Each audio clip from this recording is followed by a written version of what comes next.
Aku baru sadar ada satu hal yang selalu kulakukan tanpa pikir panjang. Percaya. Sampai malam itu, saat aku buka aplikasi bank sekadar mau cek uang belanja yang tersisa, mataku terpaku pada satu baris transaksi, yang rasanya seperti menampar wajahku pelan-pelan, tapi sakitnya lama. Transfer keluar. 500 juta pan-ribu. Bukan cicilan rumah, bukan investasi, bukan keluarga. Nama penerima, Sumiati. Tanganku dingin. Dadaku langsung sesak. Aku ulang baca, takut salah lihat. Aku perbesar layar. Aku cek tanggalnya 3 hari lalu. Jamnya malam, saat aku tidur, saat Budi bilang mau lembur. Aku menelan ludah. Kepalaku langsung penuh gambar yang enggak-enggak. Wanita lain? Selingkuh. Dia bayar apa? Atau siapa?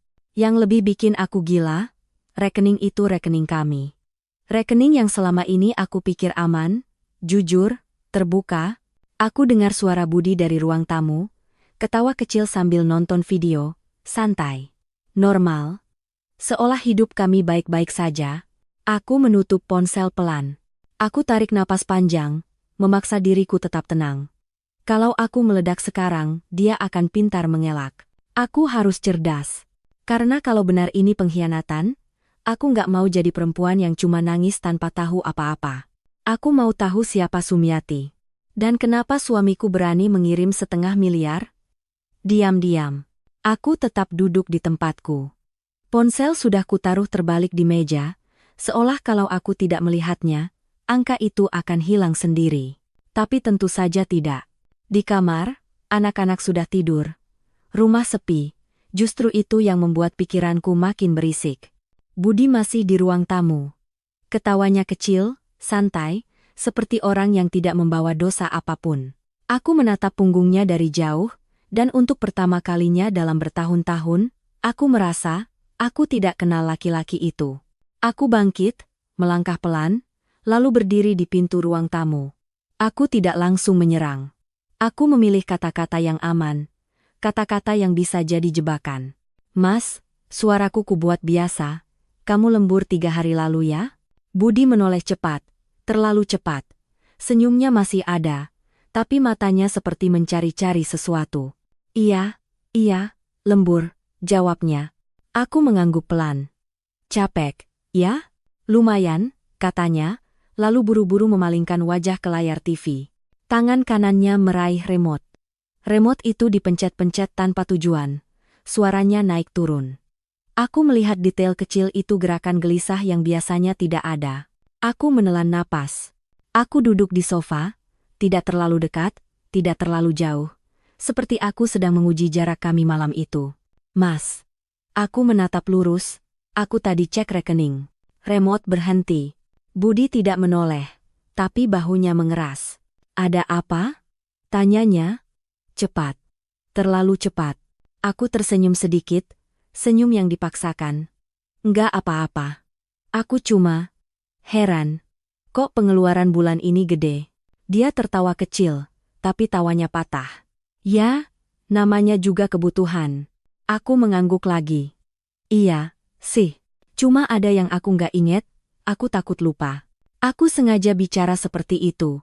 Seolah aku tidak menuduh, hanya perempuan yang khawatir salah hitung. Karena laki-laki yang bersalah biasanya akan memperbaiki cerita. Sebelum ditanya lebih dalam, Budi akhirnya menoleh. Maksud kamu apa, Rin?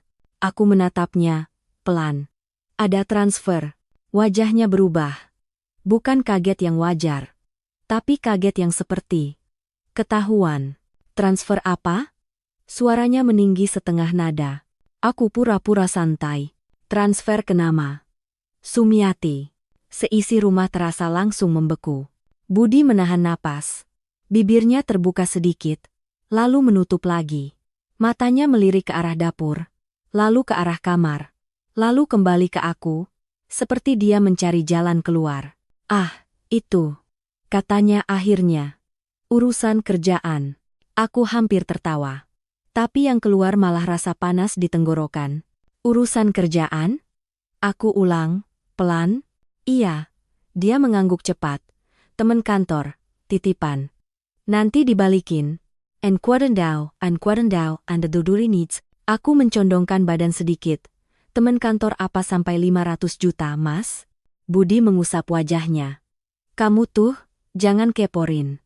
Aku capek. Kata-kata itu menusuk. Bukan karena dia marah, tapi karena dia memilih marah untuk menutup sesuatu. Aku menahan suaraku agar tidak pecah. Aku bukan kepo. Itu rekening kita. Uang itu uang keluarga. Budi berdiri. Langkahnya kasar, seperti sengaja bikin aku mundur. Ya udah. Aku bilang urusan kerjaan. Dia membentak pelan, tapi tegas. Nggak usah dibahas. Aku ikut berdiri. Jantungku berdebar, tapi kepalaku justru terasa dingin. Karena aku tahu satu hal. Kalau jawabannya benar, dia tidak akan segelisah itu. Aku menatapnya. Oke. Kalau urusan kerjaan, sebutin nama lengkap teman kantormu itu. Divisinya. Kenapa harus lewat rekening kita? Budi membeku. 5 detik, 10 detik. Dia tidak menjawab. Dan di situ aku tahu, malam itu bukan cuma soal uang. Ada sesuatu yang disembunyikan. Sesuatu yang jauh lebih besar dari angka di layar. Budi akhirnya bicara pelan, suaranya seperti ditahan. Rina, percaya aja sama aku. Aku menggeleng pelan. Kepercayaan itu bukan diminta. Mas, kepercayaan itu dijaga. Budi menatapku tajam, lalu memalingkan wajah. Dia berjalan menuju kamar tanpa kata-kata lagi, meninggalkanku berdiri di ruang tamu dengan dada yang penuh gemetar dan kepala yang penuh kemungkinan paling buruk. Aku kembali menatap ponselku. Nama itu masih ada. Sumiati. 3 hari. 500 juta. Dan suamiku? Barusan memilih menghindar. Bukan menjelaskan. Aku tidak tidur malam itu. Aku hanya berbaring. Menatap langit-langit, mendengar napas Budi yang pura-pura tenang. Dalam gelap, aku membuat keputusan. Kalau dia tidak mau bicara, aku yang akan mencari. Karena aku tidak akan membiarkan rumah tanggaku hancur hanya karena aku terlalu takut menggali kebenaran. Pagi-pagi, aku bangun bukan dengan mata bengkak seperti orang yang kalah. Aku bangun seperti orang yang punya misi. Aku tidak akan adu teriak. Tidak akan drama di depan anak. Kalau aku salah, aku bisa merusak rumah sendiri. Tapi kalau aku benar, aku harus punya bukti. Aku masuk kamar mandi, cuci muka, lalu kembali ke kamar dengan ponsel di tangan. Budi masih tidur. Wajahnya tenang, seolah semalam tidak ada apa-apa. Aku menatapnya sebentar. Bukan dengan cinta tapi dengan rasa ingin tahu yang tajam. Aku keluar pelan, lalu duduk di meja makan. Di sana aku buka aplikasi bank lagi. Aku screenshot transaksi itu. Bukan 1, tapi 3 kali layar transaksi, detail transfer, dan mutasi lengkap. Aku simpan di folder tersembunyi. Aku bahkan kirim ke email pribadiku. Karena aku tahu, kalau dia panik, dia bisa minta bank blokir akses. Atau minimal hapus notifikasi di ponsel. Setelah itu aku catat semuanya di notes. Tanggal, 3 hari lalu. Jam, 23.41. Nominal, 500 juta. Nama, Sumiati. Bank tujuan, ada. Nomor rekening, ada sebagian. Aku perhatikan satu hal yang bikin leherku merinding. Ini bukan transfer random. Ini transfer yang rapi, seolah sudah direncanakan. Lalu aku cek mutasi bulan-bulan sebelumnya. Aku scroll perlahan, jari gemetar tapi kepala tetap fokus. Dan aku menemukan sesuatu lagi. Ada transfer kecil-kecil sebelumnya. 2 juta, 5 juta, 10 juta. Selalu ke rekening yang sama. Berarti ini bukan kejadian pertama. 500 juta itu puncaknya. Aku tarik napas dalam. Kalau ini selingkuh, berarti hubungan mereka sudah lama. Kalau ini penipuan, berarti Budi sudah lama masuk jebakan. Tapi satu hal pasti, dia tidak baru hilaf. Aku berdiri dan mulai bergerak. Aku buka laptop, cek email keluarga, cek dokumen. Aku bahkan buka grup keluarga di WhatsApp, cari nama Sumiati di kolom pencarian. Tidak ada. Aku cari di kontak ponsel Budi tapi aku tidak bisa. Ponselnya selalu pakai sidik jari. Dulu aku tidak pernah mempermasalahkan. Sekarang aku menyesal. Aku tidak mau jadi bodoh. Jadi aku pakai cara yang Budi paling tidak sangka. Cara yang sederhana. Aku cek buku tabungan lama di laci. Ada satu map kokelat berisi fotokopi KTP, KK, dokumen bank, semua urusan rumah. Karena selama ini aku yang mengurus administrasi. Di antara kertas-kertas itu, aku menemukan slip transfer.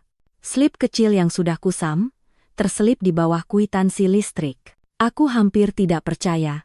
Nama penerima sama. Sumiati. Tanganku gemetar saat membalik slip itu. Ada alamat cabang bank, ada kode wilayah. Aku tidak mengerti semuanya, tapi aku tahu ini petunjuk. Aku foto slip itu. Lalu aku mulai menyusun pola. Kenapa dia menyimpan slip ini, tapi menyembunyikan transfer 500 juta? Atau dia lupa menghapus jejaknya? Aku menatap jendela. Di luar, matahari sudah naik. Dunia berjalan normal, tapi di dalam kepalaku, semuanya berubah. Aku membuat rencana. Langkah 1, cari siapa Sumiati ini tanpa membuat Budi curiga. Langkah 2, pastikan ini bukan sekadar teman kantor seperti katanya. Langkah 3, kalau ini wanita, aku harus siap. Aku tidak akan datang sambil nangis dan meremas rambut. Aku akan datang sebagai perempuan yang tahu apa yang dia cari. Sebelum Budi bangun, aku bersikap seperti biasa. Aku masak nasi, goreng telur, bikin kopi. Bahkan aku sempat tersenyum saat anak-anak minta bekal. Budi keluar kamar dengan wajah lelah. Dia menghindari mataku. Pagi, katanya singkat. Pagi, jawabku juga singkat, senyum tipis. Aku melihat ia sedikit bingung karena aku tidak menyinggung apa-apa. Dan aku tahu, laki-laki yang bersalah akan lebih takut pada perempuan yang diam daripada perempuan yang marah. Saat dia duduk minum kopi, aku mengeluarkan umpan yang halus. Mas, kataku santai, aku mau ke rumah mama siang ini. Nengok sebentar. Budi mengangkat kepala. Tumben. Aku mengangkat bahu. Ya kangen aja. Sekalian belanja. Dia mengangguk, tapi matanya mengawasi. Aku bisa merasakan itu. Aku tidak benar-benar mau ke rumah mamaku. Aku mau ke tempat lain. Karena mulai detik itu, aku sudah memutuskan. 3 hari setelah transfer itu, aku akan tahu siapa Sumiati. Dan kalau memang ada rahasia, aku akan membongkarnya dengan tanganku sendiri. Aku sengaja menunggu sampai siang. Bukan karena aku takut, tapi karena aku ingin lihat Budi dalam kondisi normal. Bukan kondisi baru bangun tidur yang bisa dipakai alasan. Jam makan siang, aku kirim pesan singkat. Mas, pulang sebentar ya. Aku mau ngomong. Balasannya cepat. Ngomong apa? Aku balas. Sebentar aja. Tidak pakai emot. Tidak pakai kata manis. Aku mau dia merasa ada yang serius. Sekitar setengah jam kemudian, Budi pulang. Kemejanya masih rapi, tapi wajahnya tegang. Begitu masuk, dia langsung melihat sekeliling, memastikan anak-anak tidak ada di ruang tamu. Anak-anak mana? Tanya dia. Di kamar. Lagi tidur siang, jawabku. Dia mengangguk, lalu duduk. Tapi duduknya seperti siap lari kapan saja. Aku duduk di seberangnya. Kali ini aku tidak pakai umpan. Aku langsung, Mas. Kataku pelan tapi jelas. Semalam kamu bilang transfer ke Sumiati itu urusan kerja. Aku mau kamu jelasin sekarang. Budi menghela napas panjang. Rina, aku lagi banyak beban. And Quarton is manager. Aku tidak goyah. Aku juga. Tapi aku nggak pernah sembunyiin 1/2 miliar dari kamu. Wajah Budi langsung berubah. Matanya menajam, lalu turun lagi. Tangan kanannya menggenggam lututnya. Aku cuma nggak mau kamu salah paham, katanya. Kalau nggak mau salah paham, ya jelasin, jawabku cepat. Dia diam sebentar. Lalu berkata, itu. Orang yang butuh bantuan. Aku menahan senyum getir. Orang siapa? Budi mengusap kening. Udah, Rin. Nggak usah kamu ikut campur. And quarring zone. Kalimat itu seperti menyalakan api di dadaku. Aku mencondongkan badan. Ikut campur. Mas. Itu uang kita. Uang pendidikan anak. Uang darurat. Uang yang kamu ambil tanpa bilang. Budi berdiri mendadak. Kamu selalu mikirin uang, uang, uang. Aku ikut berdiri. Tapi suaraku tetap datar. Aku mikirin keluarga, karena uang itu bagian dari tanggung jawab. Jangan dibalik-balik, Mas. Dia menatapku lama. Matanya merah, bukan karena sedih tapi karena marah yang ditahan. Aku udah bilang. Kamu percaya aja, katanya pelan. Aku menggeleng. Aku udah percaya bertahun-tahun. Makanya aku kaget. Kalau kamu bisa bohong soal ini, kamu bisa bohong soal apa lagi? Budi menggertakkan rahang. Aku nggak bohong. Aku mengangkat ponselku. Tidak aku tunjukkan semua bukti, aku hanya tunjukkan satu layar mutasi transfer 500 juta. Ini apa kalau bukan disembunyiin? Tanyaku. Budi melirik layar, lalu memalingkan wajah cepat seolah tidak tahan melihatnya. Dan reaksinya itu lebih menjawab daripada kata-kata. Aku mengambil satu langkah mendekat. Aku cuma butuh satu hal. Siapa Sumiati? Budi membeku. Aku menunggu. 10 detik terasa seperti 1 jam. Lalu dia berkata pelan, kamu nggak akan ngerti. Kalimat itu menggerus kesabaranku sampai habis. Coba dulu, aku menahan napas. Kalau kamu jelasin dan ternyata aku salah, aku minta maaf. Tapi kalau kamu terus kayak gini, aku akan cari sendiri. Budi menatapku tajam. Jangan. However tired that cater bargo. Kenapa? Aku balas cepat. Kenapa kamu takut aku tahu? Dia menggenggam tanganku mendadak, keras, bukan romantis. Seperti orang yang panik. Rin. Jangan cari. Tolong. Suaranya serak. Aku menatap genggamannya, lalu menatap wajahnya. Untuk pertama kalinya, aku melihat ketakutan sungguhan di mata Budi. Bukan takut ketahuan selingkuh, tapi takut sesuatu terbongkar. Aku menarik tanganku pelan. Kalau ini bukan hal buruk, kamu nggak akan minta aku berhenti. Budi menggeleng cepat. Ini rumit. Apa yang rumit? Aku menekan. Dia menutup mata sebentar, lalu membuka lagi. Aku nggak bisa jelasin sekarang. Aku tertawa pelan, tawa yang hambar. Jadi kamu bisa transfer 500 juta sekarang? Tapi jelasin ke istrimu, enggak bisa sekarang? Suaraku mulai bergetar, tapi aku tetap menahan air mata. Budi menatap lantai. Aku cuma lagi berusaha benerin sesuatu. Aku menahan napas. Kata-kata itu membuat kepalaku berputar. Benerin sesuatu? Sesuatu apa? Kesalahan masa lalu? Hubungan dengan seseorang? Atau dosa yang selama ini aku nggak tahu? Aku menatapnya lama, lalu berkata pelan, jelas, tanpa teriak. Mas, aku kasih kamu pilihan. Budi mengangkat kepala. Kamu jelasin sekarang, pelan-pelan, jujur. Atau, aku yang akan cari tahu sendiri. Dan kalau aku yang cari tahu, kamu nggak bisa kontrol caranya. Wajah Budi pucat. Dia membuka mulut, seolah mau bicara, lalu menutup lagi. Dan akhirnya dia berkata satu kalimat yang membuat dadaku makin dingin. Kalau kamu tahu, kamu bakal benci aku. Aku menelan ludah. Kenapa aku harus benci kalau kamu nggak salah? Budi tidak menjawab. Dia hanya berdiri, mengambil jaketnya, dan berjalan ke pintu seperti orang yang kalah. Sebelum keluar, dia menoleh sekali. Matanya berkaca-kaca. Rin, please, jangan. Lalu pintu tertutup. Aku berdiri di ruang tamu, sendirian, dengan satu rasa yang makin mengeras di dadaku. Ini bukan soal pelakor. Ini soal rahasia. Dan rahasia sebesar ini, biasanya bukan cuma satu. Begitu Budi pergi, rumah terasa lebih sunyi dari biasanya. Aku berdiri lama di depan pintu, bukan karena sedih, tapi karena otakku sedang menyusun langkah. Kalau tadi dia takut aku mencari, berarti jejaknya masih bisa ditemukan. Aku kembali ke meja makan. Buka notes yang sudah kubuat. Aku keluarkan slip transfer yang kutemukan pagi tadi. Kertas kecil itu sekarang terasa seperti kunci. Aku perbesar foto slip itu. Ada kode cabang. Ada angka-angka yang sebelumnya tidak kupedulikan. Aku tidak paham bahasa bank, tapi aku paham satu hal. Semua angka punya arah. Aku buka Google, ketik kode cabang itu. Ternyata itu mengarah ke satu wilayah. Surabaya. Dadaku turun naik pelan. Jadi Sumiati ada di Surabaya. Bukan teman kantor yang satu kota. Bukan titipan yang dekat. Aku lanjut. Aku buka media sosial. Aku cari Sumiati Surabaya. Hasilnya banyak. Terlalu banyak. Nama itu umum. Aku hampir putus asa. Sampai aku ingat satu detail dari mutasi. Jam transfer.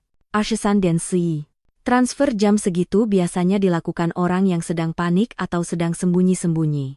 Aku cari lagi, tapi kali ini aku pakai cara yang lebih rapi. Aku buka WA Budi dari ponselku, tidak bisa. Tapi aku bisa melakukan hal lain.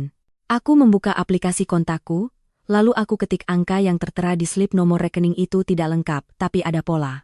Aku pernah bantu Budi transfer ke vendor kantor dulu. Biasanya rekening itu tersimpan otomatis di daftar penerima terakhir. Aku buka menu transfer cepat di bank. Aku klik daftar penerima. Jantungku berdetak kencang saat aku scroll. Satu nama muncul. Sumiati. Aku menutup mulutku dengan tangan.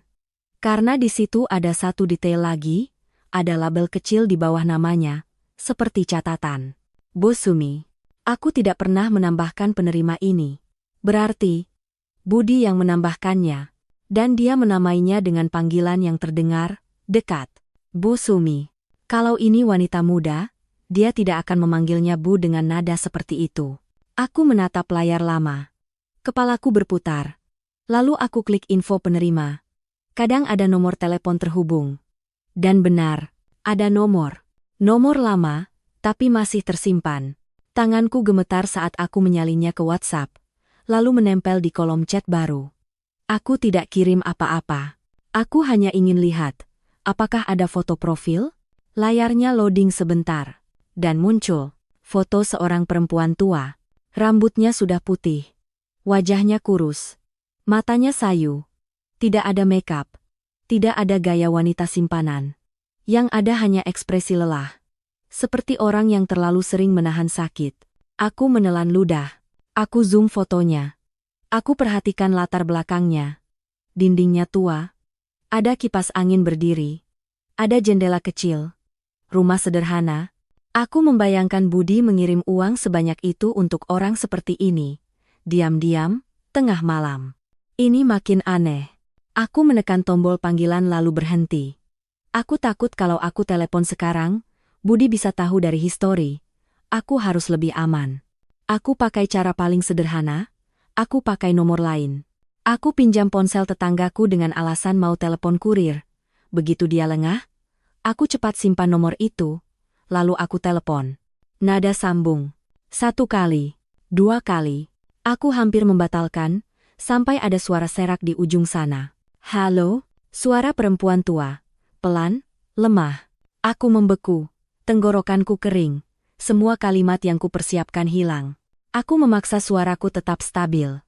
Maaf, Bu, ini benar Ibu Sumiati? Di ujung sana hening sebentar. Lalu suara itu menjawab, makin pelan. Iya, ini saya. Ini siapa, ya? Jantungku seperti jatuh ke perut. Aku ingin bilang, saya istri Budi. Aku ingin langsung menuduh. Aku ingin melabrak. Tapi aku menahan. Karena ada sesuatu dalam suara itu, yang membuatku ragu untuk jadi kejam. Aku menelan napas, lalu berkata pelan, maaf, Bu. Saya cuma salah sambung. Aku cepat menutup telepon. Tanganku bergetar. Mataku panas. Bukan karena marah, tapi karena, untuk pertama kalinya aku merasa aku mungkin sedang salah menilai. Namun sebelum aku sempat menenangkan diri, ponselku bergetar. Pesan masuk dari Budi. 1 kalimat pendek. Kamu tadi telepon siapa? Aku menatap layar itu lama. Dan di detik itu aku sadar. Dia memantau. Berarti dia takut. Dan kalau dia takut, berarti Sumiati bukan orang biasa dalam hidupnya. Aku menatap kembali foto perempuan tua itu. Lalu aku berbisik pelan pada diriku sendiri. Oke, Rin. Kalau kamu mau jawaban, kamu harus lihat langsung. Aku mulai mencari tiket. Aku tidak balas pesan Budi. Bukan karena aku nggak punya jawaban, tapi karena aku tahu. Kalau aku mulai debat lewat chat, dia akan punya waktu untuk menutup semua pintu. Aku cuma kirim 1 kalimat yang netral. Lagi urus belanja. Kenapa? Biar dia mengira aku masih di jalur normal. Padahal di kepalaku, rencananya sudah rapi. Aku buka aplikasi tiket. Surabaya bukan kota yang asing, tapi selama ini aku nggak pernah punya alasan pergi sendiri. Kali ini alasannya bukan liburan. Alasannya adalah kebenaran. Aku pilih jadwal berangkat sore, pulang besok siang. Aku tidak ambil jadwal paling cepat. Aku ambil yang masuk akal kalau orang pergi. Nengok keluarga seperti alibiku tadi. Lalu aku berpikir, aku nggak boleh pergi sendirian. Bukan karena aku lemah, tapi karena aku butuh saksi kalau nanti terjadi sesuatu. Dan aku butuh seseorang yang bisa menahan tubuhku kalau aku jatuh secara harfiah maupun batin. Aku telepon adikku, Lia. Lia tipenya ceplas-ceplos, tapi setia. Dan yang paling penting, dia nggak gampang diputar-balikan. Lia, kataku pelan. Aku butuh kamu ikut aku ke Surabaya. Malam ini. Di ujung sana, Lia langsung kaget. Hah? Ngapain? Kamu kenapa? Aku menarik napas. Aku jelasin nanti. Tapi ini serius, aku nggak mau pergi sendiri. Ada jeda.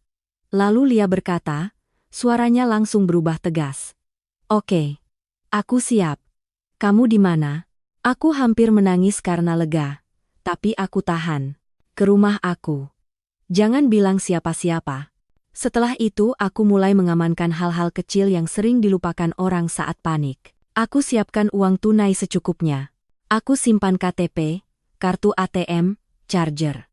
Aku print kecil bukti transfer bukan untuk dipamerkan, tapi untuk berjaga-jaga kalau ponselku bermasalah. Aku juga menulis catatan singkat di buku. Kalau terjadi apa-apa, Lia tahu alamat yang kutuju. Anak-anak aman di rumah Mama, Budi tidak boleh membawa mereka dulu. Iya, sampai sejauh itu aku berpikir. Karena aku tidak tahu siapa yang akan kutemui di Surabaya. Aku menelepon mamaku dan bilang dengan suara manis yang kubuat-buat. Ma, besok aku mau ke tempat saudara sebentar. Bisa jaga anak-anak sehari?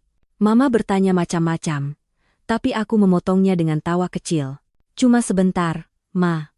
Urusan belanja grosir juga. Besok siang aku balik. Aku menutup telepon dengan senyum palsu. Di sisi lain, ponselku terus bergetar. Budi mengirim pesan lagi, kamu beneran gak apa-apa? Aku membaca, lalu menatap kosong. Kalau dia peduli, dia tidak akan sembunyi. Aku tidak balas. Sore itu, Lia datang. Begitu dia lihat wajahku, dia langsung ngerti tanpa perlu banyak kata. Kamu pucat. Ini tentang Budi? Bisiknya. Aku mengangguk. Lia menghela napas panjang. Oke. Kamu mau aku jadi bad cop atau good cop? Aku tersenyum tipis, tapi di mata aku ada api. Jadi, pagar, jawabku. Kalau aku mulai lemah, kamu tarik aku balik. Lia menepuk bahuku. Berarti kamu udah yakin ada yang disembunyiin. Aku tidak menjawab dengan kata-kata. Aku cuma membuka ponsel, memperlihatkan satu transaksi itu. 500 juta. Nama Sumiati. Lia menutup mulutnya. Matanya melebar. Gila, ini serius. Aku mengangguk pelan. Makanya aku harus lihat sendiri. Malam itu, sebelum berangkat, aku masih melihat Budi masuk lewat pintu depan. Wajahnya lelah, tapi matanya langsung mencari aku, seperti orang yang takut kehilangan kendali. Rin, katanya pelan, kamu jadi ke rumah Mama? Aku tersenyum, senyum yang membuatku sendiri ingin muntah karena palsu. Iya, jawabku lembut. Aku cuma pengen tenang. Volte sarofo, andraido, atraido. Budi mengangguk, tapi tubuhnya tidak ikut tenang. Dia menatapku lama, seperti ingin membaca pikiranku. Aku membalas tatapannya tanpa takut. Karena yang sebenarnya terjadi, bukan aku yang kehilangan. Yang kehilangan kontrol, adalah dia. Dan beberapa jam kemudian, aku duduk di kendaraan menuju Surabaya, dengan Lia di sebelahku, dengan bukti di ponselku, dan dengan satu tekad yang tidak bisa dibatalkan. Aku akan bertemu Sumiati. Dan apapun yang terjadi setelah itu, Budi tidak akan bisa lagi menyembunyikan apapun dariku. Surabaya menyambutku dengan udara yang lebih panas dari biasanya, atau mungkin, aku yang sedang terbakar dari dalam. Aku dan Lia turun dengan langkah cepat. Aku tidak mau kelihatan bingung. Aku sudah simpan alamat yang kudapat dari petunjuk bank dan jejak digital yang kubongkar sendiri. Jalanannya masuk gang, makin sempit, makin jauh dari pusat kota. Semakin dekat, semakin aku merasa ini bukan skenario pelakor seperti yang ada di kepalaku. Rumah-rumah di sini sederhana, banyak yang catnya mengelupas. Ada warung kecil di ujung gang, ada anak-anak main bola, ada ibu-ibu duduk di kursi plastik sambil kipas-kipas. Lia menatap sekeliling. Ini alamatnya benar? Aku mengangguk, meski dadaku berdebar. Benar. Kami berhenti di depan satu rumah tua dengan pagar besi yang berkarat. Pintu kayunya kusam. Di depan teras ada pot bunga kering. Aku menelan ludah. Aku belum mengetuk. Aku memilih satu langkah yang lebih cerdas. Cari informasi dulu. Aku menoleh ke warung kecil. Aku berjalan ke sana, Lia mengikuti, pura-pura santai. Bu, aku menyapa penjual warung. Senyumku kubuat ramah. Mau tanya, rumah Bu Sumiati itu yang mana ya?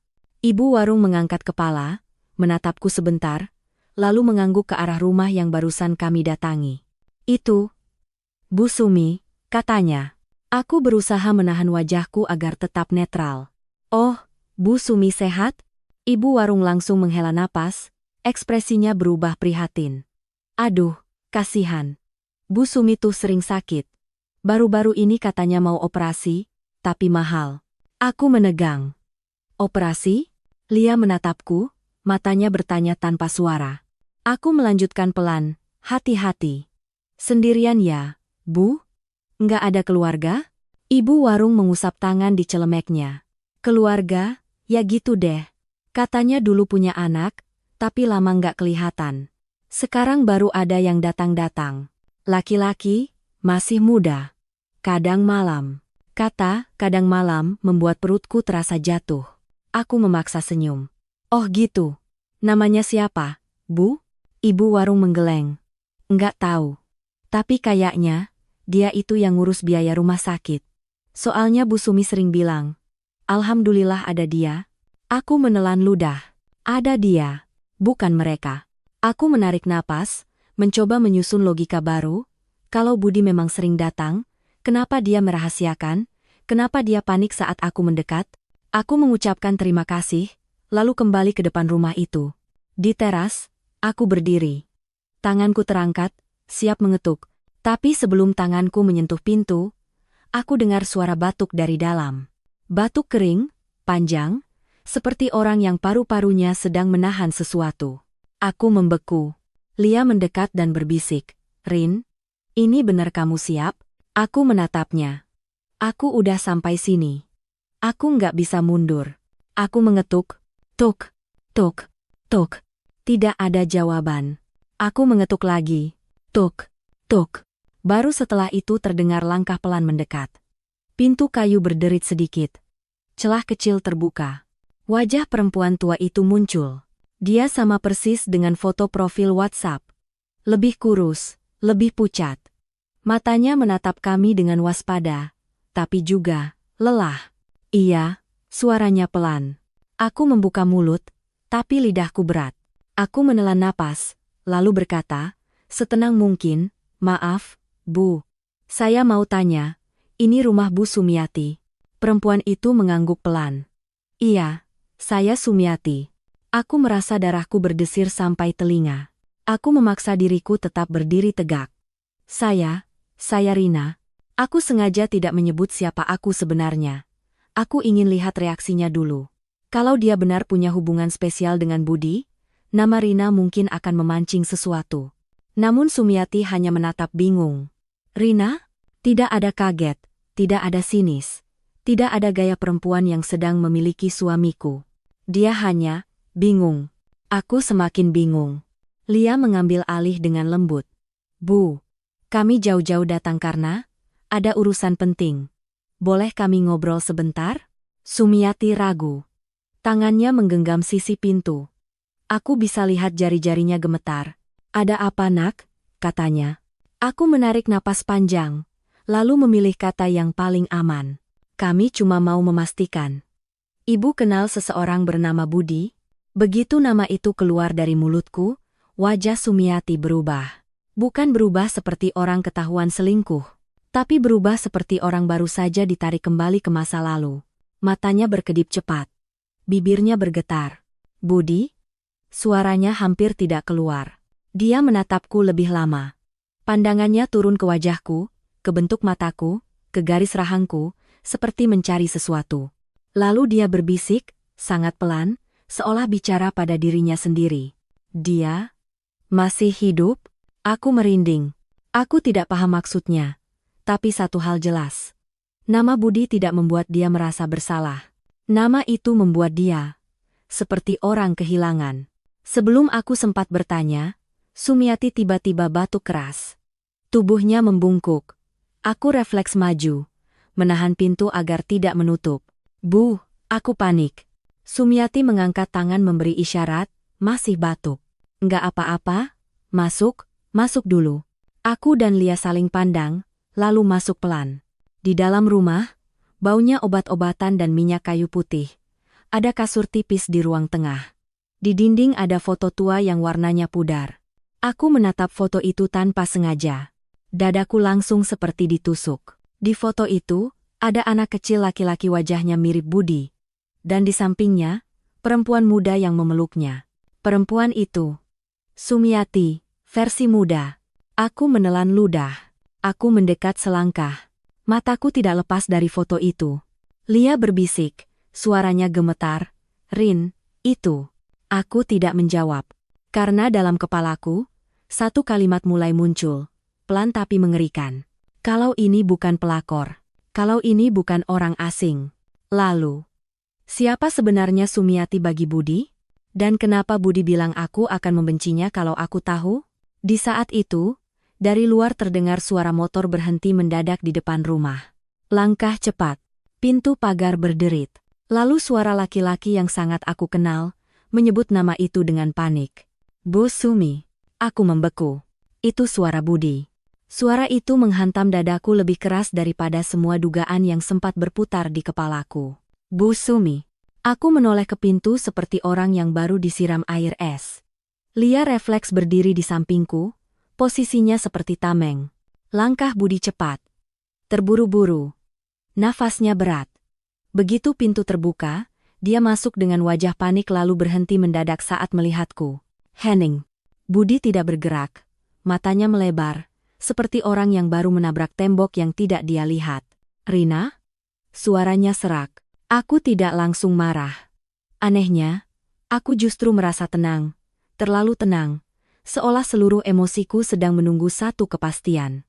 Aku menunjuk foto di dinding, suaraku pelan tapi tajam. Itu kamu. Budi menelan napas. Bola matanya bergerak cepat dari aku. Ke Lia, ke Sumiati yang duduk lemah, lalu kembali ke aku. Aku melangkah satu langkah mendekat. Jelaskan. Budi menutup matanya sebentar, seperti orang yang sudah terlalu lama lari dan akhirnya kehabisan tenaga. Sumiati tiba-tiba mengangkat wajahnya. Matanya berkaca-kaca, dia menatap Budi seperti orang yang melihat hantu berubah jadi nyata. Kamu. Bibirnya gemetar. Kamu Budi? Budi tidak menjawab. Tapi tubuhnya goyah sedikit, seperti ada beban ratusan kilo jatuh di pundaknya sekaligus.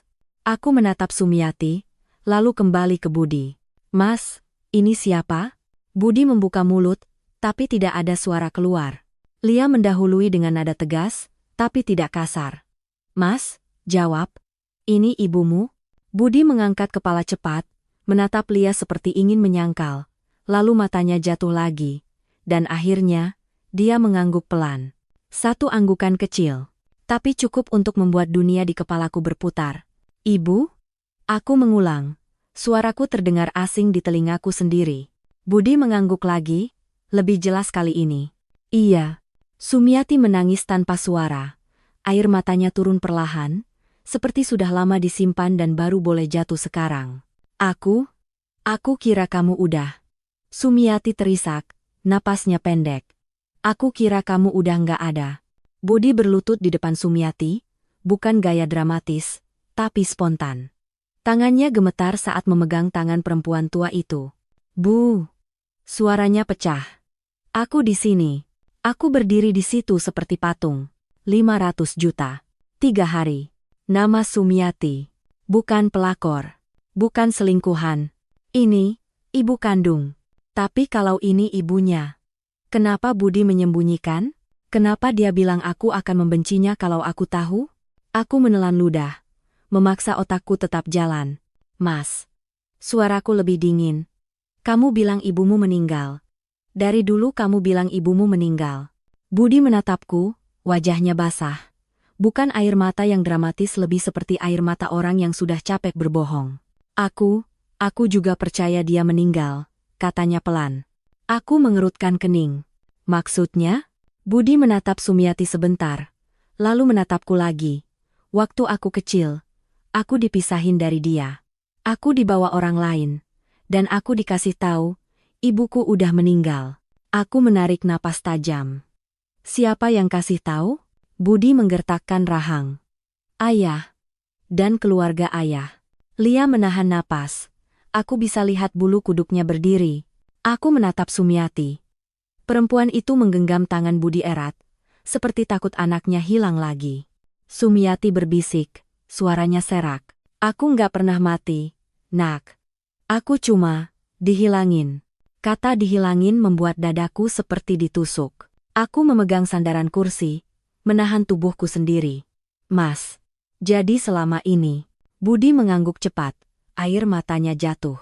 6 bulan lalu aku nemu Bu Sumi, secara nggak sengaja. Aku tercekat, 6 bulan? Budi mengusap wajahnya kasar.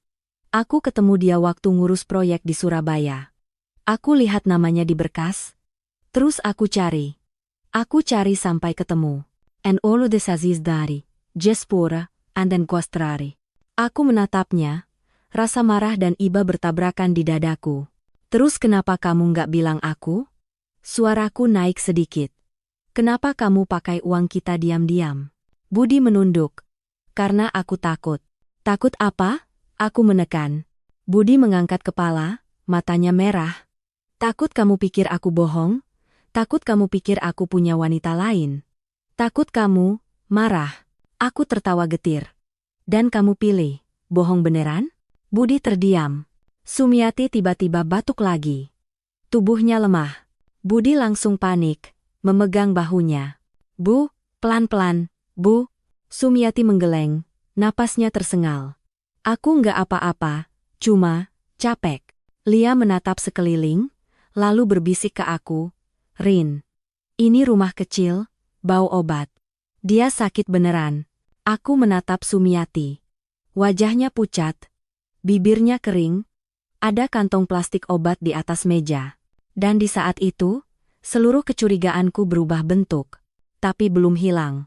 Karena satu pertanyaan masih berdiri tegak di kepalaku. Kalau Sumiati adalah ibunya, kenapa Budi bilang aku akan membencinya? Aku menatap Budi, suaraku pelan, tapi mengandung ancaman yang jelas. Mas, aku nggak benci kamu karena kamu nolong ibumu. Budi menatapku. Aku bisa benci kamu. Aku menelan napas, kalau ada hal lain yang kamu sembunyiin di balik ini.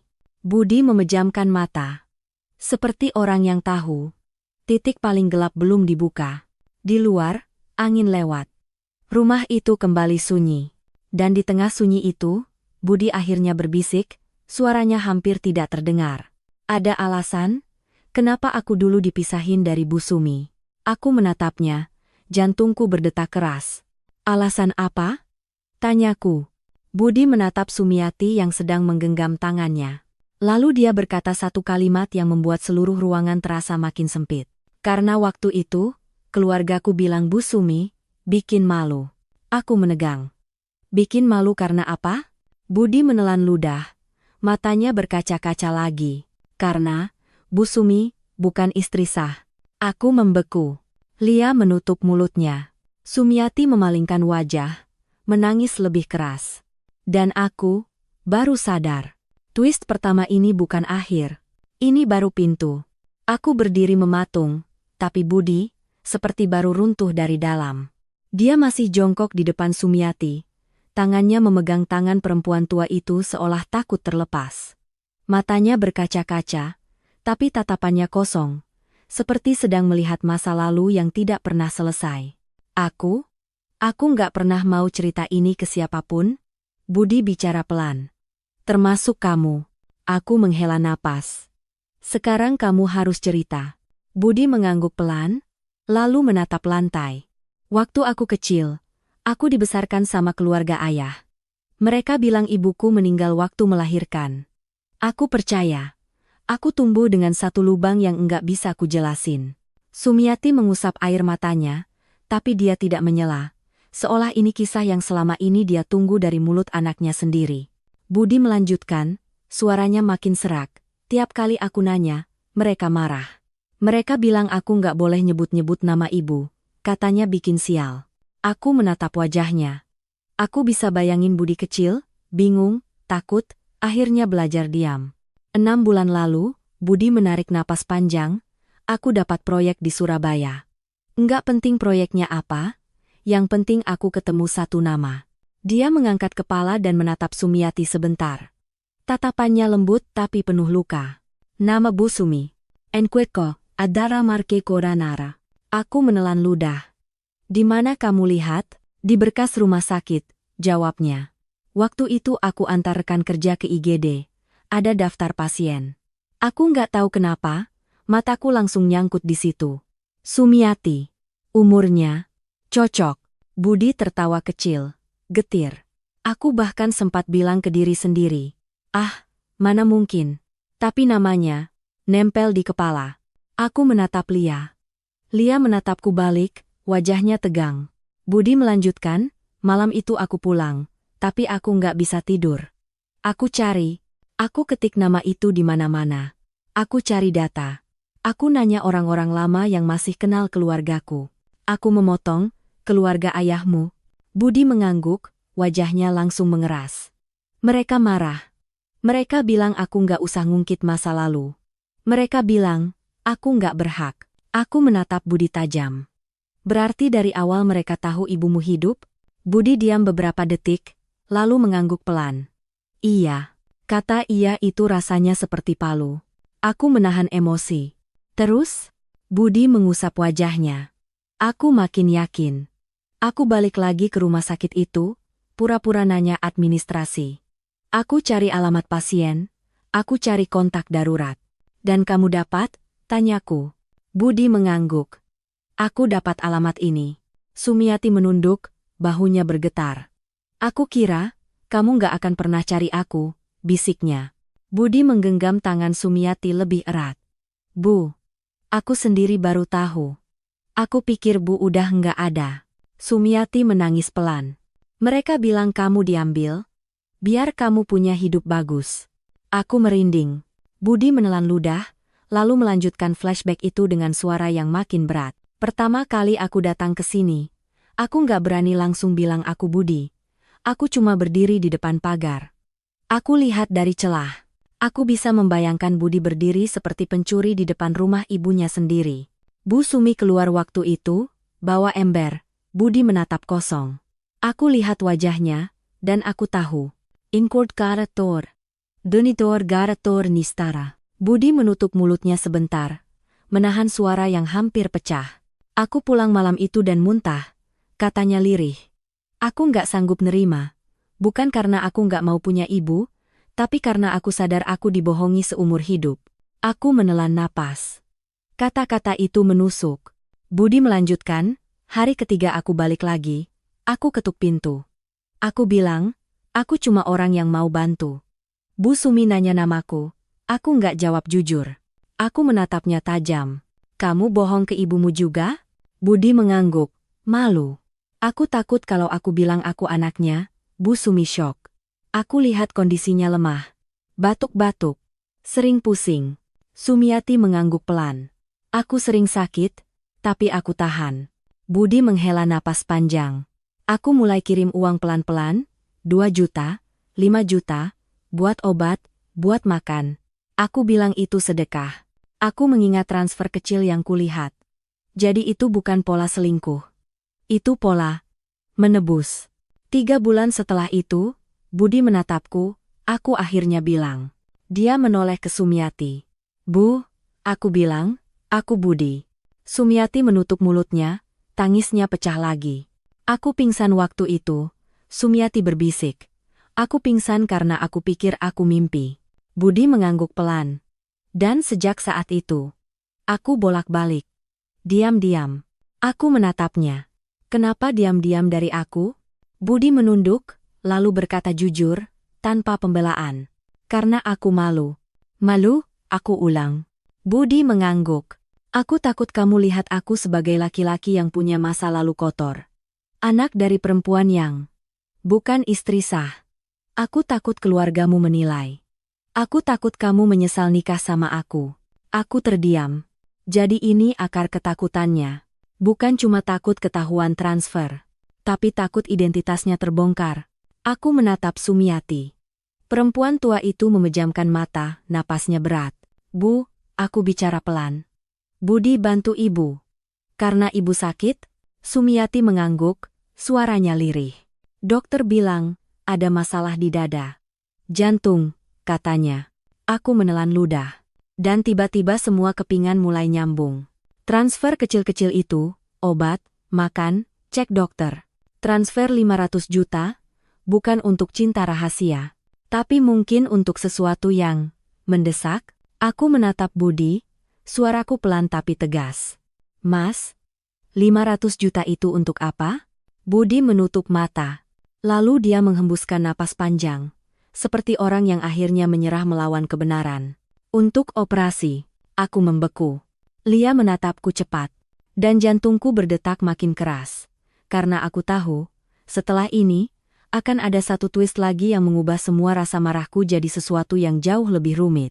Kata operasi menggantung di udara seperti pisau. Aku ingin marah. Aku ingin bilang, kalau ini buat nyelamatin nyawa, kenapa kamu malah bohong? Tapi mulutku mendadak kaku. Karena aku sadar, marahku tadi hampir membabi buta. Aku menatap Budi, pelan. Operasi apa? Budi menunduk. Tangannya masih menggenggam tangan Sumiati. Tapi kini genggamannya seperti orang yang takut kehilangan waktu. Dokter bilang, jantung, jawabnya lirih. Aku menoleh ke Sumiati. Wajahnya pucat, matanya berat, napasnya pendek-pendek. Di meja ada plastik obat, ada kertas hasil kontrol yang ujungnya terlipat. Semua ini nyata. Ini bukan skenario yang dibuat-buat. Namun aku tetap tidak langsung luluh. Aku menarik kursi, duduk.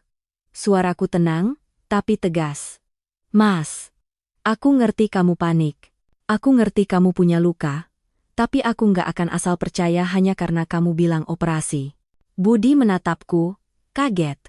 Rin, aku mengangkat tangan. Dengerin dulu.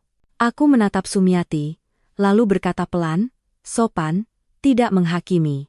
Bu, boleh saya lihat surat rumah sakitnya?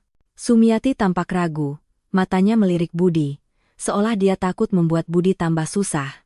Budi buru-buru berdiri, mengambil map plastik bening dari bawah kasur. Map itu kusam, tepinya robek sedikit. Isinya kertas-kertas hasil pemeriksaan, resep, lembar kontrol. Dia menyodorkannya ke aku dengan tangan gemetar. Aku menerimanya. Tanganku sendiri bergetar, tapi aku menahan. Aku mulai membaca pelan. Nama pasien, Sumiati. Tanggal kontrol, beberapa kali, ada rentang bulan-bulan terakhir. Ada istilah medis yang aku tidak paham seluruhnya. Tapi aku melihat kata-kata yang membuat kulitku merinding. Rujukan, tindakan, jadwal, estimasi biaya. Aku mengangkat kepala. Ini semua dari rumah sakit. Budi mengangguk cepat. Iya. Aku nggak ngarang. Aku masih belum selesai. Aku menatap lembar lain. Ada kwitansi kecil biaya cek, obat, tindakan kecil. Angkanya masuk akal dengan transfer kecil-kecil yang kulihat. Semuanya nyambung. Polanya jelas. Aku menghela napas panjang, lalu menatap Budi dengan tatapan yang berbeda. Jadi, kamu bukan cuma kirim uang, kataku pelan. Kamu benar-benar ngurusin. Budi menunduk. Aku nggak punya siapa-siapa untuk urusan ini. Keluarga ayah, mereka nggak mau tahu. Aku mencubit ujung jariku sendiri, menahan emosi.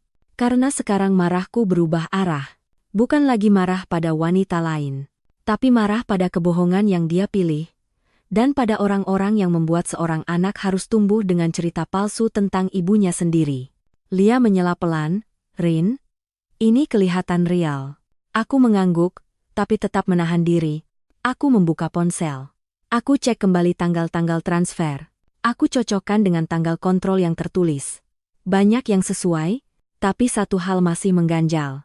Aku menatap Budi, suara tetap stabil. Mas, kalau ini tentang nyawa, kenapa kamu nggak datang ke aku? Kenapa kamu ambil dari rekening kita diam-diam? Kamu sadar nggak? Aku semalam hampir mikir kamu selingkuh. Budi menutup mata, air matanya jatuh. Aku tahu, aku salah. Bukan hampir, aku potong, kali ini suaraku sedikit bergetar. Aku beneran mikir begitu. Karena kamu membuat aku mikir begitu. Budi mengangguk, wajahnya hancur. Aku takut kamu nggak terima masa laluku. Aku takut kamu malu punya suami kayak aku. Aku menatapnya lama. Lalu aku berkata pelan, lebih sakit daripada bentak. Kamu yang bikin aku malu, Mas. Bukan karena ibumu, tapi karena kamu menganggap aku nggak cukup dewasa untuk tahu kebenaran. Budi tersentak, menatapku. Aku melanjutkan, kamu pikir aku akan ninggalin kamu karena kamu punya ibu yang hidup dalam kesusahan? Kamu pikir aku akan hina Bu Sumi? Mas, aku perempuan. Aku juga punya hati. Sumiati menatapku, air matanya mengalir lagi. Nak, maafin Budi, dia dari kecil takut. Aku menelan ludah. Aku melihat perempuan tua itu, dan tiba-tiba aku merasa kasihan. Bukan hanya karena sakitnya, tapi karena hidupnya seperti selalu ditaruh di pojok, disembunyikan, dianggap aib. Namun otakku tetap berjalan. Aku menutup map itu pelan, lalu berkata tegas, "Oke, sekarang kita lakukan ini dengan benar." Budi menatapku. Aku menatap Lia sebentar, lalu kembali ke Budi dan Sumiati. Aku mau dengar langsung dari dokter. Aku mau tahu jadwal operasinya, biayanya, dan kenapa sampai butuh 500 juta. Kalau semuanya jelas, kita cari cara bersama. Tapi kalau ada satu hal pun yang nggak nyambung. Aku tidak menyelesaikan kalimat itu. Tatapanku cukup jadi ancaman. Budi mengangguk cepat. Aku siap. Aku bawa kamu ke rumah sakit sekarang. Aku berdiri. Dadaku masih panas. Tapi bukan panas curiga. Panasnya sekarang adalah keputusan. Aku tidak akan lagi jadi penonton dalam rumah tanggaku sendiri. Aku akan berdiri di tengah menghadapi kebenaran, menuntut transparansi, dan kalau perlu, melawan siapapun yang selama ini membuat ibunya Budi dianggap bikin malu. Lia menggenggam lenganku. Kamu kuat, Rin. Aku mengangguk pelan. Aku menatap Budi sekali lagi. Mas, suaraku tegas, mulai hari ini, nggak ada lagi rahasia. Kalau kamu masih bohong, jangan salahkan aku kalau aku ambil keputusan sendiri. Budi menelan ludah. Iya. Lalu kami bersiap pergi ke rumah sakit. Dan aku belum tahu bahwa di sana, aku akan mendengar satu fakta yang membuat 500 juta itu bukan sekadar angka tapi batas tipis antara hidup dan mati. Rumah sakit itu terang, dingin, dan bau antiseptik. Tapi yang paling menusuk bukan baunya melainkan cara Budi berjalan di koridor, seperti orang yang sudah hafal tempat ini karena terlalu sering datang sendirian. Sumiati duduk di kursi roda. Lia mendorong pelan. Aku berjalan di samping mereka, memegang map plastik bening itu, seperti memegang bukti bahwa aku hampir salah menuduh. Budi berhenti di depan ruang dokter. Dia mengetuk pelan, lalu masuk. Dokternya laki-laki, usia 40-an, wajahnya lelah tapi tegas. Begitu melihat Sumiati, dia langsung mengangguk. Bu Sumi, gimana napasnya? Masih sesak? Sumiati mengangguk pelan. Masih dok. Dokter menoleh ke Budi. Mas, kita sudah bahas ya. Kondisi ibu harus segera tindakan. Kalau ditunda, risikonya besar. Aku langsung menegakkan badan. Dok, maaf. Saya Rina, istri Budi. Dokter menatapku, sedikit terkejut, lalu mengangguk. Oh, baik, Bu. Silakan. Aku tidak basa-basi. Saya mau jelas. Operasinya apa? Biayanya berapa? Dan kenapa harus sekarang? Andeskora. Dokter menghela napas, lalu mengambil beberapa lembar kertas dari mapnya hasil pemeriksaan, ringkasan tindakan, dan rincian biaya. Dari pemeriksaan, ibu punya masalah serius di jantung, kata dokter pelan, memastikan kami paham. Ada penyempitan yang sudah parah. Obat hanya menahan gejala, tapi bukan menyelesaikan. Aku menelan ludah. Kalau tidak operasi, Dokter menatapku sejenak, lalu berkata tegas, tanpa menakut-nakuti, tapi jujur. Risiko serangan mendadak tinggi. Bisa kapan saja, and chest of Gunning marah. Aku merasakan lututku sedikit lemas. Budi menunduk. Lia memegang bahuku pelan dari samping. Sumiati memejamkan mata, seperti sudah bosan takut. Aku paksa diriku fokus pada angka karena angka yang membuat semua ini meledak. Biayanya? Tanyaku. Dokter menunjuk lembar rincian. Estimasi total, termasuk tindakan, ICU, obat, dan beberapa kemungkinan komplikasi, bisa sampai ratusan juta. Keluarga Mas Budi sudah setor sebagian, tapi masih kurang besar. Aku melirik kertas itu. Mataku langsung menangkap satu angka yang membuat dadaku sesak. Angka itu mendekati 500 juta. Aku menoleh ke Budi pelan. Jadi, transfer 500 juta itu untuk menutup kekurangan? Budi mengangguk pelan, suaranya pecah. Iya. Aku tidak langsung bicara. Aku menatap kertas itu lagi. Memastikan ini bukan permainan. Semua detailnya masuk akal. Tanggal jatuh temponya dekat. Ada catatan, tindakan segera. Ada daftar biaya yang tidak main-main. Aku menutup mata sebentar, merasakan sesuatu yang pahit naik ke tenggorokan. Selama ini aku mengira aku sedang melawan pengkhianatan. Ternyata aku sedang berdiri di depan nyawa seseorang. Aku membuka mata, menatap dokter. Dok, jadwalnya kapan? Dokter menatap Budi. Kalau administrasi beres, bisa dalam beberapa hari ini. Tapi saya harus jujur kondisi ibu sudah nggak ideal untuk nunggu lama. Aku menoleh ke Sumiati. Perempuan tua itu menatapku pelan. Matanya penuh rasa bersalah, seolah dia merasa dirinya beban. Nak, suaranya lirih. Kalau berat, enggak usah. Aku langsung memotong lembut tapi tegas. Jangan ngomong gitu, Bu. Aku menahan napas, lalu menatap Budi.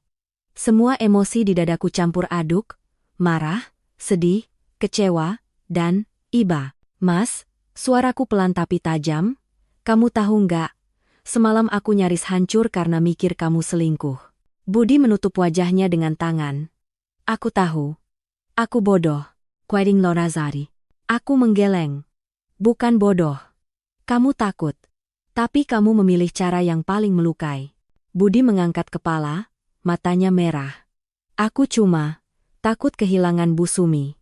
Aku menatapnya, lalu berkata pelan, kata demi kata, supaya dia dengar benar. Kamu sudah kehilangan ibumu sekali? Karena kebohongan orang lain. Budi membeku. Aku melanjutkan. Tapi kalau kamu menghancurkan rumah tangga kita karena rahasia, kamu akan kehilangan dua-duanya. Budi menggigil, menelan ludah.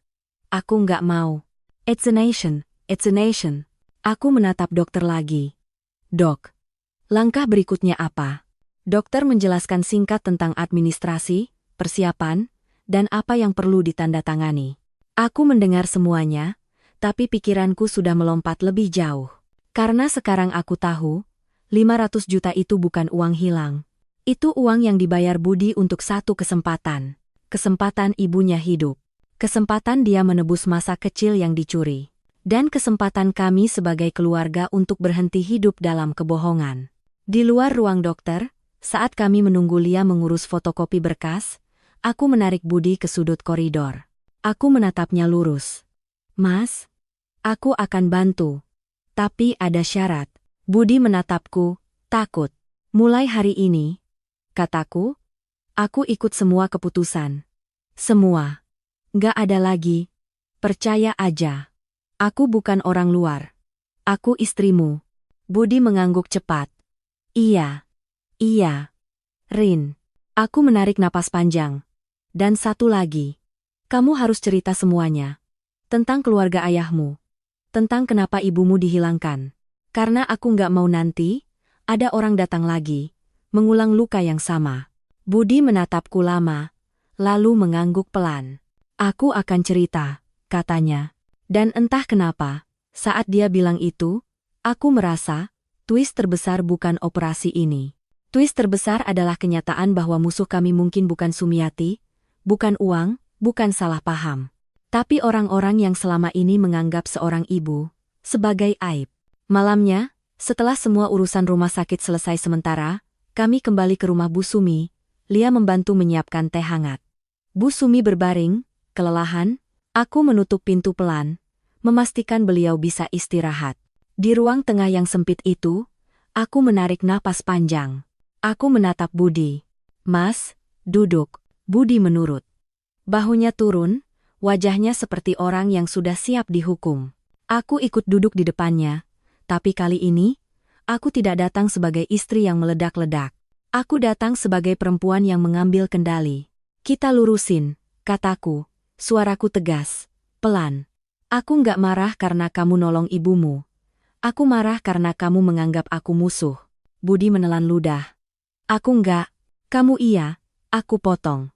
"Kalau aku bukan musuh, kamu nggak akan sembunyiin. Kamu nggak akan ngajak aku percaya buta." Budi menunduk. Matanya basah. Aku lanjut, "Aku juga bukan robot. Aku punya perasaan. Semalam aku hampir hancur. Tapi aku nggak mau jadi perempuan yang menang dengan cara menghancurkan semua." Budi mengangkat kepala, bingung. Aku menatapnya lurus. "Aku mau kita menang dengan cara dewasa." Budi mengangguk pelan, seperti takut salah. Aku merapatkan telapak tangan di lututku. "Ini batasnya, Mas. Dengar baik-baik. 1. Semua uang keluarga harus transparan. Mau untuk siapapun ibu kamu, keluarga aku, siapapun kita bicarakan." Budi mengangguk cepat. "Iya." 2. Bu Sumi bukan aib. Stop pakai kata malu. Yang harus malu itu orang yang menghilangkan seorang ibu dari anaknya. Budi menahan napas. Matanya bergetar. 3. Aku menahan emosiku. Setelah operasi nanti, kita bikin rencana. Bu Sumi perlu perawatan. Tapi rumah tangga kita juga perlu sembuh. Kamu nggak boleh hilang tiap malam tanpa penjelasan. Aku nggak mau anak-anak tumbuh dengan ayah yang penuh rahasia. Budi mengangguk lebih cepat, seperti orang tenggelam yang baru dapat udara. Aku belum selesai. 4. Suaraku makin dingin. Keluarga ayahmu harus tahu satu hal, permainan mereka selesai. Budi menegang. "Rin." Aku mengangkat tangan. "Jangan potong. Aku belum bilang kita mau ribut. Aku bilang, kita punya posisi." Budi menatapku, takut. Aku menatap balik, tegas. Kalau mereka datang, mengancam, atau memaksa Bu Sumi hilang lagi, aku yang akan berdiri paling depan. Budi terdiam, air mata jatuh pelan. "Aku capek, Mas." Kataku. Kali ini suaraku pelan dan jujur. Capek jadi orang yang harus menebak-nebak. Capek jadi istri yang cuma disuruh percaya. Budi akhirnya bicara, suaranya pecah. "Aku minta maaf, aku benar-benar minta maaf." Aku mengangguk pelan. Minta maaf itu awal. Tapi perubahan itu bukti. Budi mengusap wajahnya. "Aku takut kamu ninggalin aku." Aku menatapnya lama. Lalu aku jawab pelan, tapi jelas. "Aku bisa pergi kalau kamu terus bohong. Tapi aku memilih bertahan, kalau kamu memilih jujur." Budi mengangguk, napasnya tersengal. Aku pilih jujur. Aku berdiri. Aku berjalan ke arah pintu kamar Bu Sumi. Menengok sebentar. Perempuan tua itu tidur dengan napas berat. Tangannya memeluk selimut tipis. Aku kembali menatap Budi. Dan di saat itu, aku membuat keputusan yang mungkin tidak semua orang pahami. Aku tidak akan menuntut Budi memilih antara ibunya dan aku. Aku akan menuntut dia memilih antara kebohongan dan keluarganya. Aku berkata, pelan namun tegas, "Mas, setelah ini, kamu cerita semuanya, dari awal. Nama-nama, aku ke Mendelaya. Siapa yang bohong? Kenapa ibumu dibuang? Karena kalau kita mau mulai hidup baru, kita harus tahu musuhnya." Budi menatapku, lalu mengangguk, seperti orang yang akhirnya berhenti berlari. "Aku cerita," katanya. "Dan untuk pertama kalinya sejak aku melihat angka 500 juta itu, aku tidak merasa kalah. Aku merasa, aku baru mulai menang." Operasi itu terjadi lebih cepat dari yang kami kira. Pagi itu, koridor rumah sakit terasa lebih panjang dari biasanya. Aku duduk di kursi tunggu, menggenggam ponsel yang nyaris tidak kubuka. Lia di sampingku diam, sesekali memegang tanganku saat jemariku dingin. Budi mondar-mandir seperti orang kehilangan arah. Tapi kali ini dia tidak lari dari aku, dia berhenti di depanku, lalu duduk. Rin, suaranya pelan. Aku takut. Aku menatapnya. Aku juga. Dia menunduk. Kalau nanti Bu Sumi. Aku memotong, lembut tapi tegas. Kita nggak ngomong kalau yang buruk, kita tunggu, kita doa. Dan apapun hasilnya, kita hadapi bareng. Budi mengangguk, lalu untuk pertama kalinya, dia menggenggam tanganku tanpa ragu, tanpa sembunyi. Tanpa rasa malu. Beberapa jam kemudian, pintu ruang dokter terbuka. Dokter keluar, melepas masker. Wajahnya capek, tapi matanya tenang. Operasinya berjalan baik, katanya. Aku baru sadar aku menahan napas sejak entah kapan. Dadaku langsung longgar. Lia menutup mulutnya, matanya berkaca-kaca. Budi menunduk, bahunya bergetar bukan karena lemah, tapi karena beban yang selama ini ia pikul sendirian. Akhirnya bisa ia taruh. Sumiati dipindahkan ke ruang pemulihan. Saat kami boleh melihat sebentar, aku mendekat pelan. Perempuan tua itu terbaring dengan selang dan monitor, tapi wajahnya terlihat lebih tenang daripada kemarin. Matanya terbuka sedikit saat mendengar suara kami. Bu, aku memanggil pelan. Sumiati menoleh, dan di tengah lemah itu, bibirnya membentuk senyum kecil. Nak, suaranya lirih. Maaf. Aku bikin rumah kalian ribut. Aku menggeleng. Aku menahan air mata. Bukan ibu yang bikin ribut. Aku melirik Budi. Yang bikin ribut itu rahasia. Budi menunduk, lalu berbisik. Iya, Bu. Aku salah. Sumiati mengangkat tangan sedikit. Budi cepat memegangnya, mencium punggung tangannya seperti anak kecil yang baru pulang setelah tersesat lama. Aku berdiri di sisi mereka dan baru paham sesuatu yang sederhana, tapi dalam. Kadang, masalah terbesar bukan karena uang hilang, tapi karena kita menilai sebelum mendengar cerita lengkapnya. Sore itu, di luar rumah sakit, aku menatap Budi. Mas, kataku, mulai hari ini, kita hidup dengan satu aturan. Budi menatapku, serius. Apa? Kalau ada yang sakit, kita obati. Kalau ada yang salah, kita perbaiki. Tapi kalau ada yang disembunyikan. Aku menarik napas, itu yang paling cepat membunuh. Budi mengangguk, mantap. Nggak ada lagi. Aku mengangguk. Dan Bu Sumi? Bukan lagi bayangan. Kita kenalin beliau ke anak-anak. Pelan-pelan. Dengan cara yang benar. Budi terisak, mengangguk cepat. Kami pulang bukan sebagai pasangan yang sempurna, tapi sebagai pasangan yang akhirnya memilih jujur. Dan malam itu, sebelum tidur, aku membuka ponsel, melihat lagi transaksi 500 juta itu. Angkanya masih sama, tapi maknanya berbeda. Bukan tanda pengkhianatan, melainkan harga dari kesempatan kedua untuk seorang ibu, untuk seorang anak, dan untuk keluargaku sendiri. Dan aku berjanji pada diriku, mulai sekarang, aku tidak akan menghakimi hanya dari satu baris mutasi. Aku akan cari kebenaran sampai tuntas. Karena rumah tangga tidak hancur karena badai dari luar. Rumah tangga hancur karena kita membiarkan kebohongan tinggal di dalamnya.